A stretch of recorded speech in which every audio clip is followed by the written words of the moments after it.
Today we begin a series entitled Rich Enough, where we want to explore what it costs, how much we want, what we need, and today we will begin with a talk I'm calling Knowing, the True Price Tag.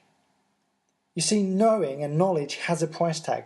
But before we begin, let me ask you this. I wonder whether you have ever craved knowledge about something. Perhaps it is something you dream about, something you wonder about, something you just wish you knew or understood more about. Sometimes we wish to know something as if information was like money, and if we just had a little bit more, we would be content. We would be satisfied if we just knew. For people of faith, this could be a deep valley to walk in or a deep sea to swim in. We gain or inherit a belief that once we follow Christ, we should be free of worry, craving and curiosity. And yet, whether trying to find an answer for our friends or just trying to find peace within ourselves, we can be drawn to wondering, what if? Or stated another way, we say, if only. If only I had a wife like that. If only my kids. If only I was one pay grade higher. If only I was younger. If only I was older. If only, if only, if only. Do any of you hope or wish or dream something like that? If only. Thankfully, this reality has been in existence since the first men and women walked the earth. It is not just you. You are not unique, at least not in terms of your wishing or longing or craving. A man once lived who was invited to choose to receive anything he wanted. He could choose wealth, he could choose wives, he could choose status or power or any number of things, but he chose wisdom. He chose to know. Now that was smart because for a time at least, he knew how to become richer than everyone else. He knew how to have more wives than anyone else. He knew how to hold more status than anyone else, and he knew how to have more power than anyone else. His name was Solomon, and King Solomon is an example of someone who started so well but finished poorly. You see, for all his wisdom, he is credited with making a bad choice that saw his nation Israel divide, fracturing Israel into two kingdoms. However, along the way, Solomon learned some things. And he wrote them down and he made kind of records of them. Many of them are recorded as proverbs, often two-line comments where the first and second line contrast each other, offering a pathway, where the first says, if you do this, this is wise, and then the second line gives you the consequences if you choose the foolish way. However, he is also credited with writing Ecclesiastes, which starts like this. Okay, we're going to read just the first verses from chapter 1. Prepare to be inspired. This was actually written to be read in the voice of Eeyore the donkey from Winnie the Pooh, but I'll just read it to you in my own voice. Ecclesiastes chapter 1. These are the words of the teacher, King David's son, who ruled in Jerusalem. Everything is meaningless, says the teacher. Utterly meaningless. What do people get for all their hard work? Generations come and go, but nothing really changes. The sun rises and sets and hurries around to rise again. The wind blows south and north, here and there, twisting back and forth, getting nowhere. The rivers run into the sea, but the sea is never full. Then the water returns again to the rivers and flows again to the sea. Everything is so weary and tiresome. No matter how much we see, we're never satisfied. No matter how much we hear, we are not content.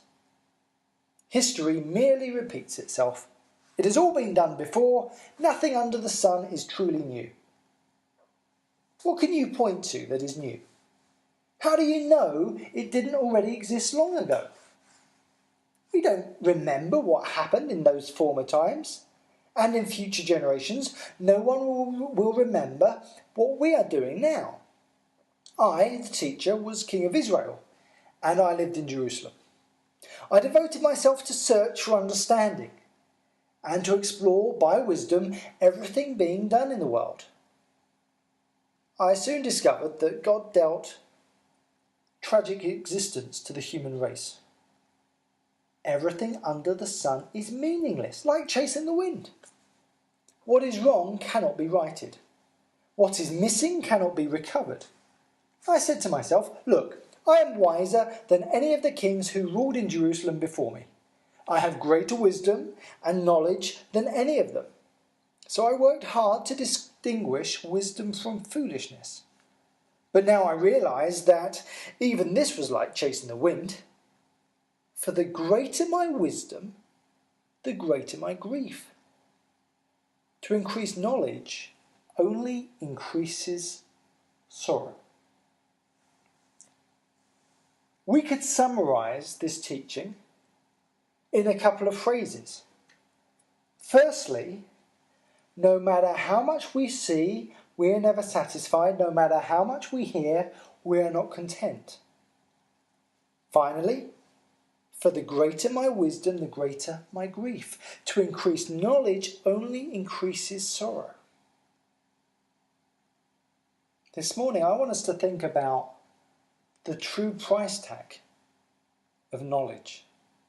That when we want to know something, that we learn that it comes with a cost. Let me explain. I wonder if you have ever wondered what someone else thinks about you. Whether you have ever sought that kind of knowledge. You know, as a young man, I've thought about such things, especially concerning the thoughts of one or two particular people. I have wondered things like, I wonder if she likes me as much as I like her. Oh boy. You know, that can be such a captivating, consuming thought for a young man, or an old man for that matter. The dream is to know that she likes you, or he notices you, or that they think about you. It is as if, for that time, nothing would satisfy you more than to know that they do like you, they have noticed you, and they do think about you. You know who thinks about these things the most? Teenage boys, possibly. Oh, and married people. One of the fuels of the Facebook fire is the desire to satisfy such questions. The thing is, and Solomon has a wealth of experience, such knowledge cannot satisfy in the way we imagine. So, what if he does notice you? What if she does think about you? You're both married, but not to each other, so where does that knowledge lead you to? Ultimately, beyond the joy and jubilation, it ends in sorrow, devastating, heartbreaking sorrow. In the words of Solomon, such a thing, to increase knowledge only increases sorrow. You know, this is a really current affair, if you'll excuse the pun. More than ever, we have access to the cupboards of our past. We can hook up with, reconnect with, get in touch with all manner of people at the click of a button. Sometimes we even think to ourselves, I just wonder, or if I only knew one way or the other. And yet if you really did know, what happens? I think there are three obvious outcomes. One, you find out you both fancy each other. You ignite a relationship and leave or betray your husband or wife, your boyfriend or girlfriend, and you run off together to begin a new life of happiness. Your bills might double, your friends might divide, but you're in love and your brain is able to do some crazy things while no longer able to do some fairly simple things. Suddenly, what you only ever dreamed about is becoming a reality, or even, in some cases, a living nightmare. It may all turn out for the best. I hope it all turns out for the best. Time will tell. But in the meantime, your kids, if you have any, are about to inherit a reduced chance of experiencing any long-term, faithfully fulfilling relationships of their own. And that's just for starters. Another option, option 2, is where discovering that there is something between you, you experience joy on a mesmerizing level. You have a new doorway open to you, which either one or both of you is fearful of walking through. Instead, realizing what is at risk, you now have to break both your hearts. You now have to live with the realization of what could have been, and now, instead of dreaming, you live with the shattered dreams. So that every time your kids play up, every time the bills mount up, or you want to give up, you have to relive what could have been. Knowledge will bring grief. A third outcome is that you have an affair but remain with your partner or girlfriend, husband or wife, and experience the bungee jumping emotions. Every time your phone rings or a message arrives, you find yourself competing internationally at emotional gymnastics as you wonder whether you have been found out. You're going to have to lie and cheat as you try to live 2 lives in the time it normally takes to live one.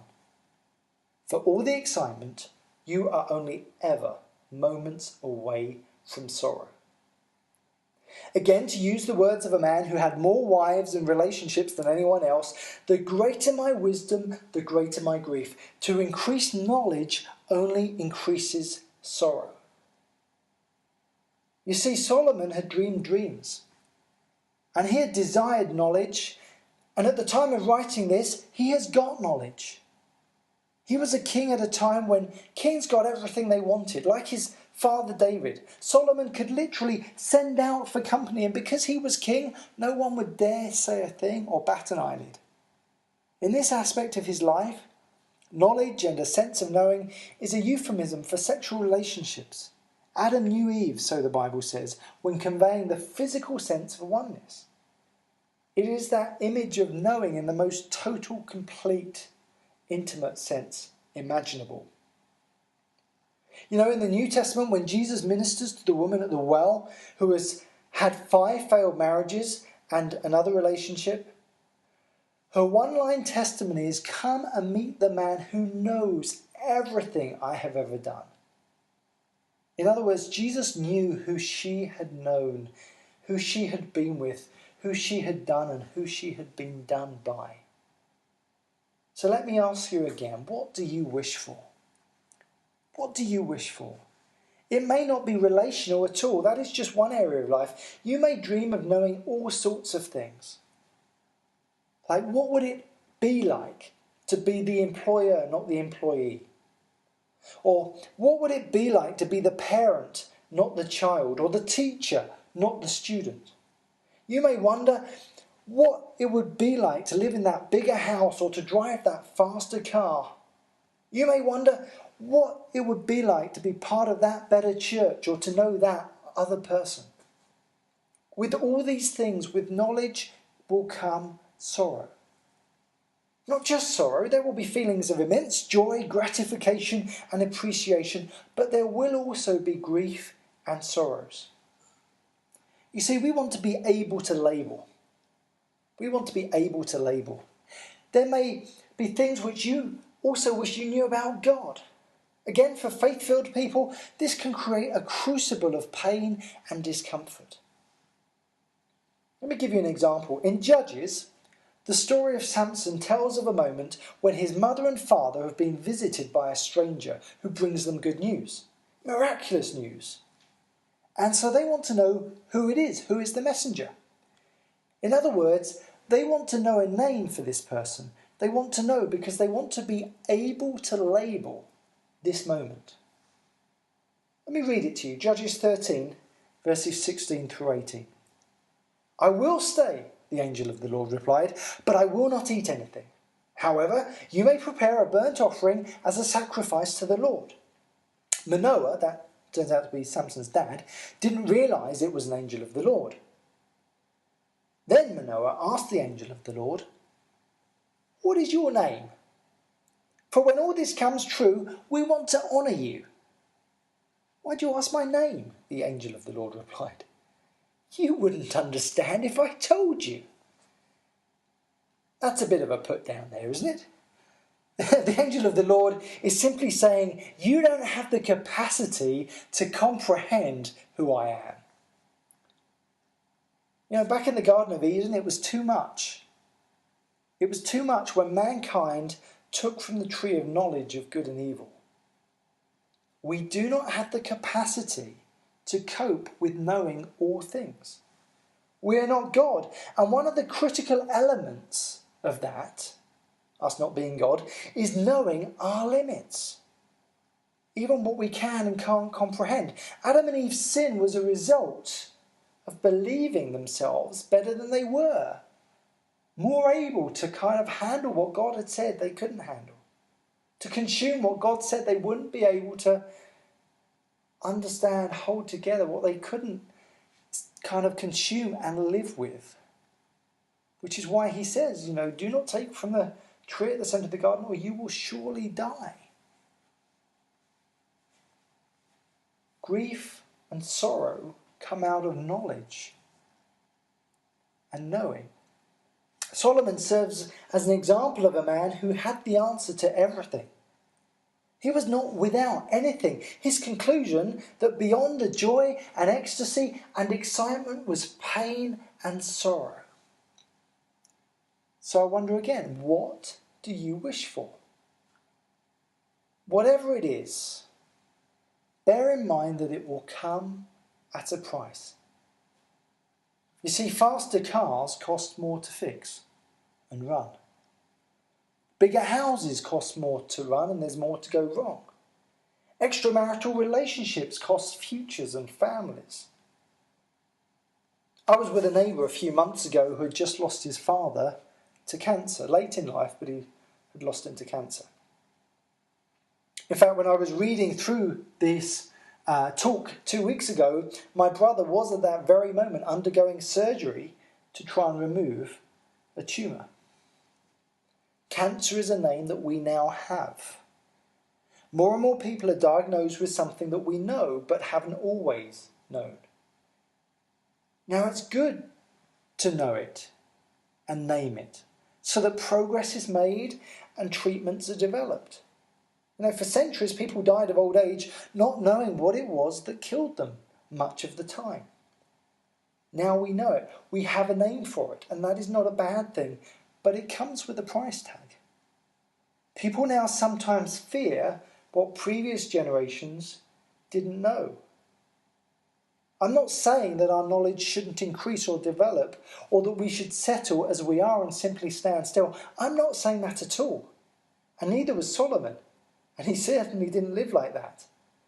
What we are saying is that knowledge comes with the price tag. So next time you want to know something for sure, be sure to ask yourself what the price tag says. What will that new knowledge, experience, or understanding cost you?